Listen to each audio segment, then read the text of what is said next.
hard to believe that just a few decades ago, signs declaring no blacks, no dogs, no Irish were used to discriminate against potential property tenants here in the capital.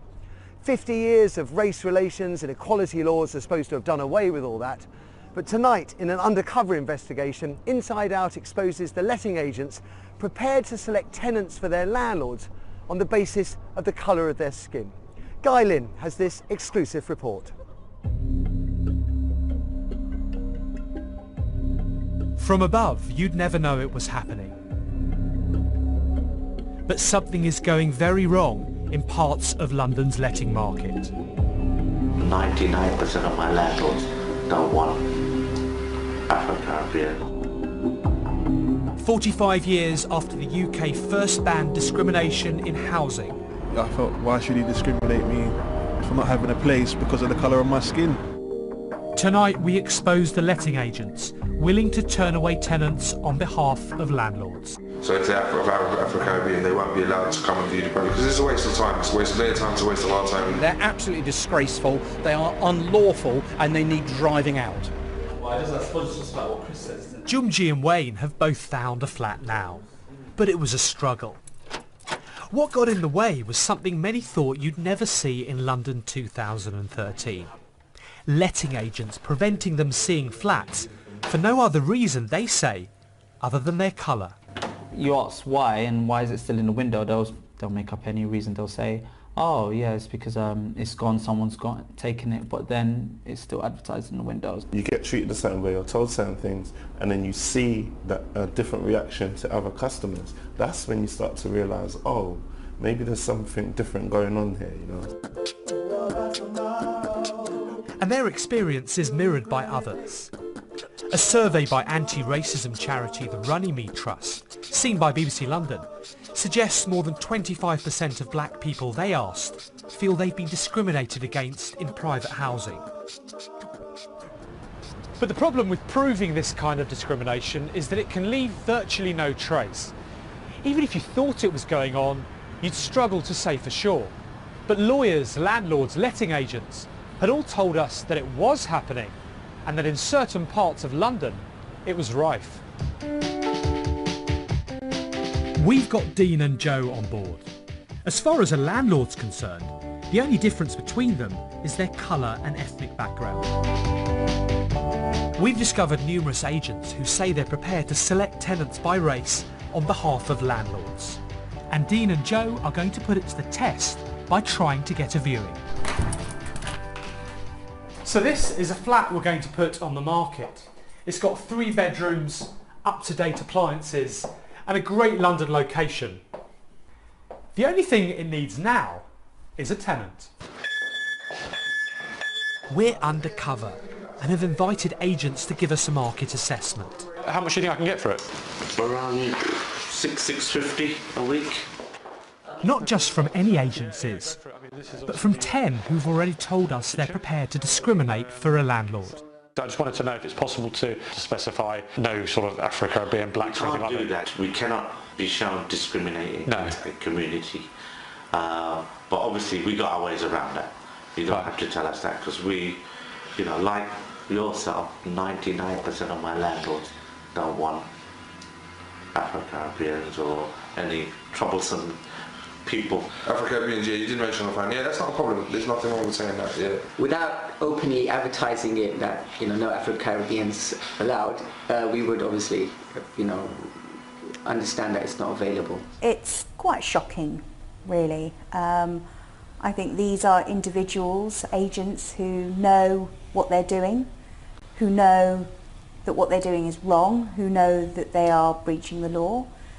Equally, they know how to get around it. Yeah, that's fine. That's not a problem. And just listen to how they say they'll get around it. We don't say to them no there and then, but we say, okay, we're going to have to come back to you, and then we don't call them back. When somebody comes in, they won't basically advise them of this property being available, and even if it does get, then they say, oh, somebody's taken it. We'll have to make up an excuse, to be honest with you. We can always make excuses. One of my colleagues has taken the property on the viewing. It's under offer at the moment. You know, we were just waiting for someone's references to come back. We asked these agents why they were prepared to break the law.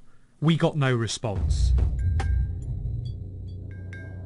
In the 1940s and 50s, black people faced open discrimination and hostility.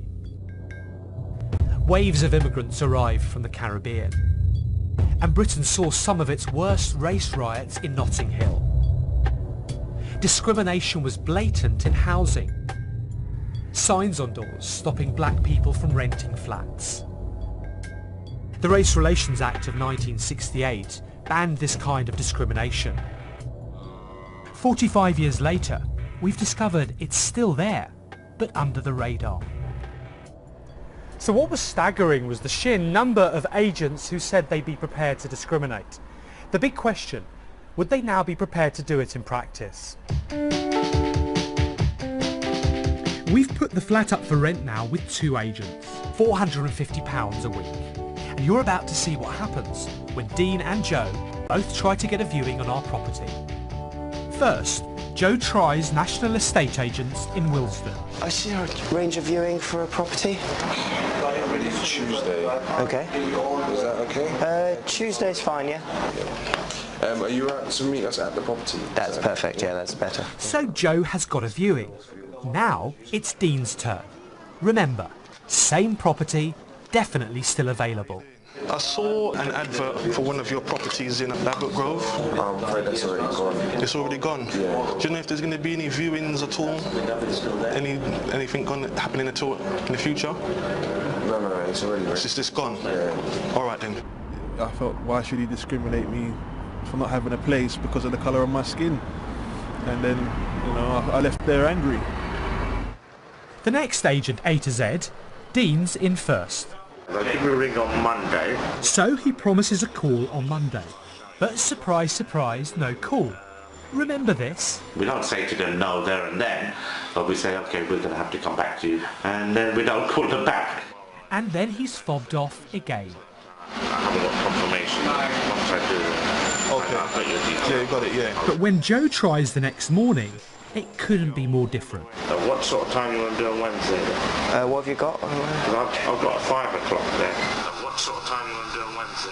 We showed the footage to Tinchy Strider, a Brit Award-winning pop artist who's worked hard to battle discrimination.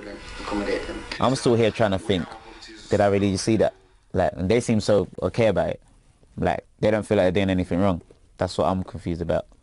So was that the most shocking thing? Almost like the casual with casual it. Yeah, that's what I'm in shock. I'm thinking it's not, they wasn't saying as if they was trying to hide it. It was just like, yeah, this is the way it is. It's like, the point of it, how do I know that? Or maybe I didn't want to see somewhere where they're like, okay, what's his background now? He can't view this. How you doing? And does it all mean the law isn't working? Don Foster was a housing minister till last week. I was horrified. Racism, discrimination has no place in London. We've got firm legislation against it. I think the difficulty is, in some cases, there'll be a situation where somebody is refused a viewing, as you should, but wouldn't know themselves that they had been the victim of a racist incident. We go back to the agents who've marketed our property to try to get some answers. Hi, from the BBC. Can I just ask you if you're aware that it's against the law to agree not to show people a flat because they're Afro-Caribbean? Yes, it's against the law, but it's something that you requested. So you'll agree to do anything, basically? I don't say I would agree, because... But it is against the law, you're aware of that? Yeah, I understand. I mean, we've got plenty of, I can show you all our files here, we've got plenty of Afro-Caribbean. Here we go. Okay. This one refused to open the doors when he saw us arrive. Excuse me, can I ask you a question, please? Could you come and talk to us, please? Are you aware it's against the law to agree not to show someone a flat because they're Afro-Caribbean? He doesn't appear to. You've now gone through the door, not prepared to answer any questions. The consequences for society is that this kind of behaviour takes us back 40, 50 years. If you have every agent in an area thinking that this is normal and accepted practice, then this is going to have a direct impact on the community. That is fundamentally unfair, and that feels like we've gone back in time. The impunity with which letting agents can get away with this under the radar raises worrying questions. Just 2 investigations by the Property Ombudsman as a result of complaints in the last 3 years, not one upheld. No investigations by the Equality and Human Rights Commission. We've shown how subtle discrimination in London's housing market in 2013 actually is. And most worrying of all, If we found this in parts of West London, where else?